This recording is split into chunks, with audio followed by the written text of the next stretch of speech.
Introduction to Syntax. This podcast is at the intermediate level.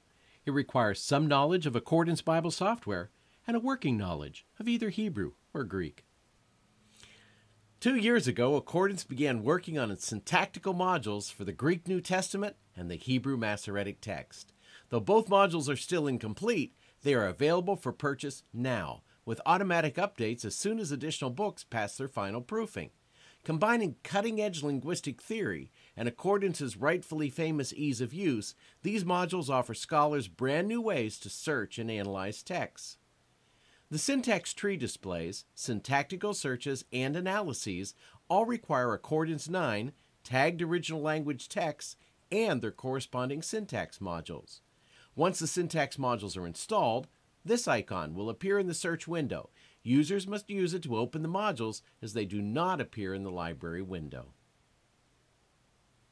We'd like to acknowledge the fine work of our two chief syntactical developers for this project and their respective teams, Dr. Robert Holmstead for the Hebrew Old Testament and Dr. Marco Fabri for the Greek New Testament. So, how does syntax contribute to biblical studies? Consider that analyzing words is at the very heart of understanding ancient texts. After all, words are the building blocks of a language. The first method of analysis is lexical, exploring the word's meaning.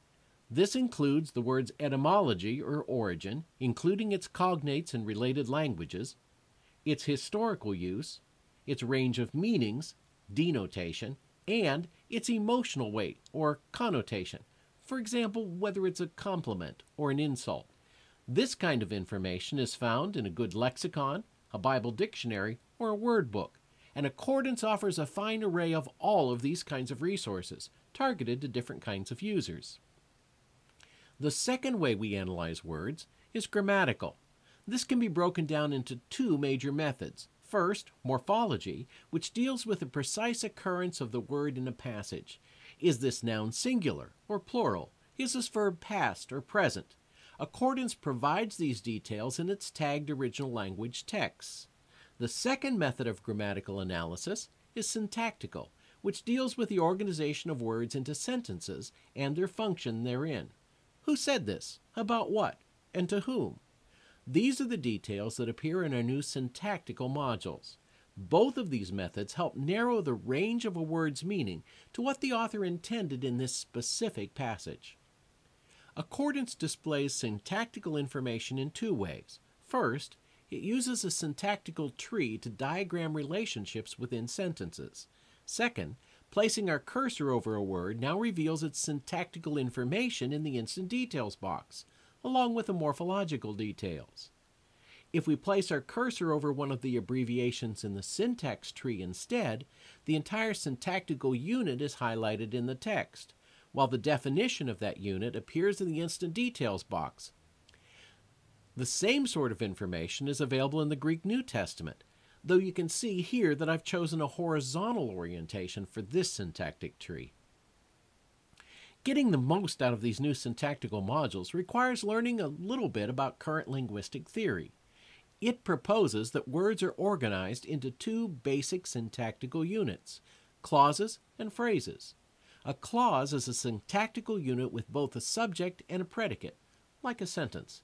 It may be something as simple as God spoke, or something so complicated that it includes many subordinate clauses and phrases, as for example one of Paul's extended sentences in Romans.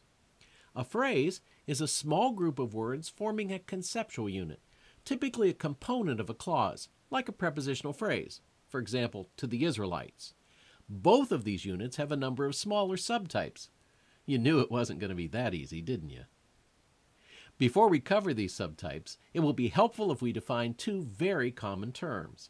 Linguists define a complement as a word, phrase, or clause required to complete the meaning of a verb or preposition. A direct object would be one kind of complement.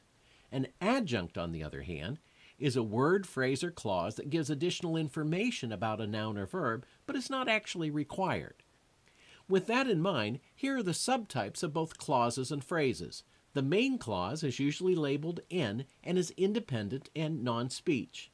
That clause may have a number of subordinate clauses, some of which are complements, and some of which are only adjuncts.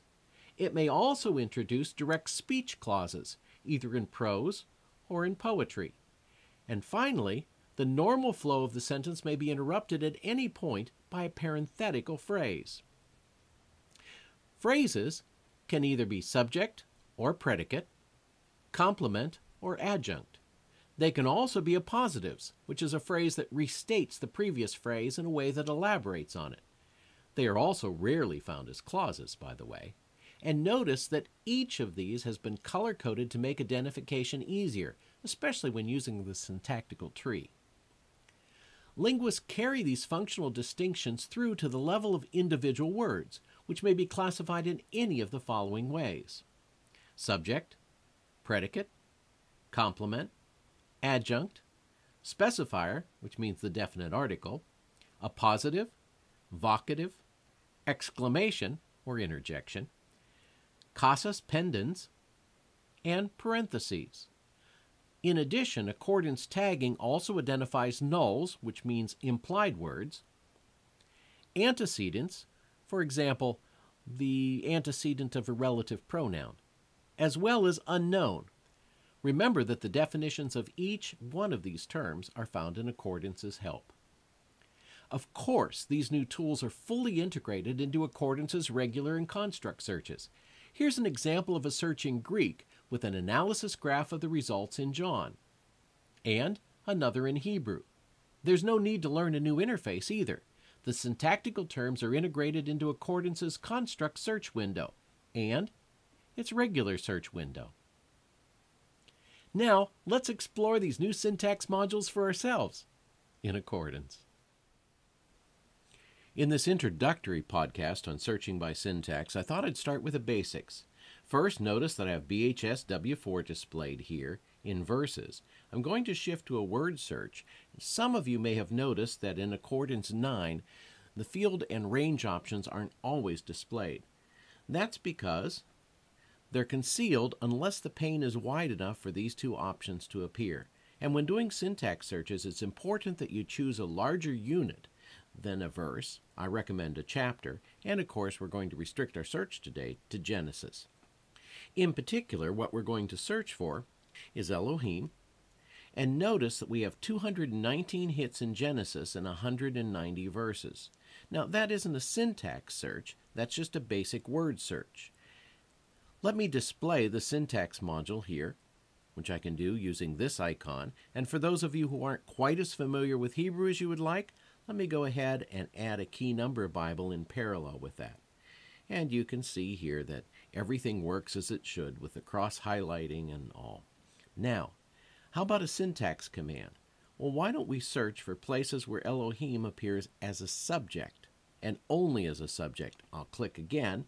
Notice now we only have 133 hits. And if I select this particular occurrence of Elohim in Genesis 1:1, you'll notice here in the syntax chart that it appears under the S abbreviation, which stands for subject. You can even see the definition for that particular abbreviation down in the Instant Details box.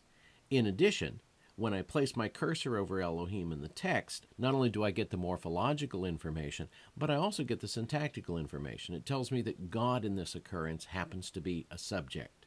Now this is a very simple search, but I also want to take an opportunity to do a more complex search. Let's say that I want to look for a clause, and I'll select any clause. The particular clause that I want to look for is going to have as its subject Elohim. I'll select that. You can see it appear here. But now I want to search for a particular clause that in that predicate, it happens to have a plural verb. Some of you will know that rarely Elohim will take a plural verb. Let's find those occurrences in Genesis. Here we are. Here's Elohim. And here's the plural verb, one of only 2 occurrences in Genesis where Elohim takes a plural verb. It's equally easy in the Greek New Testament. Let me shift to words here, and I'm going to search for the word phos, light. Let me add the syntax module, and once again, I'll go ahead and add one of my key number Bibles, the ESVS, and you can see here the various occurrences of phos. Now, if I want to add something additional to it, I'll press the Control key here. I'll enter a particular tag, and this time, let me look for a complement. And you can see here there's one in John 1:4. Now, I'm not going to do any more searches, but I do want to point out the usefulness of the syntax chart. This L indicates that we're looking at a clause, which contains both a subject phrase and a predicate phrase. Within the subject phrase, we have the specifier, hey, as well as the subject itself, Zoe. In the predicate clause, which happens to be a complement, that is, it is required by the verb, we have another specifier. We have the complement, which of course is phos, as well as an adjunct clause. It too contains a definite article, as well as the word anthropone.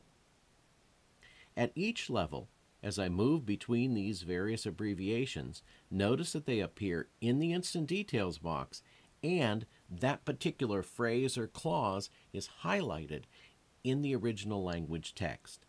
That's the power of Accordance's new syntax modules. Like to learn more about syntactical searches in Accordance? If you're going to be attending the annual meeting of the Society of Biblical Literature this year in Atlanta, we'd like to invite you to join us for a special session. It will be held from 1 to 3:30 p.m. on Sunday, November 21st at the Marriott Marquis, room A705. The speakers there will include Martin Abegg, Robert Homestead, John Cook, and Roy Brown. I hope I'll see you there. I'd also like to add that Dr. Homestead has written a manual for syntax searches in Accordance. It should be available on our Accordance website by the time you view this podcast. This has been Dr. J for Accordance Bible Software. Thank you for watching this episode of Lighting the Lamp.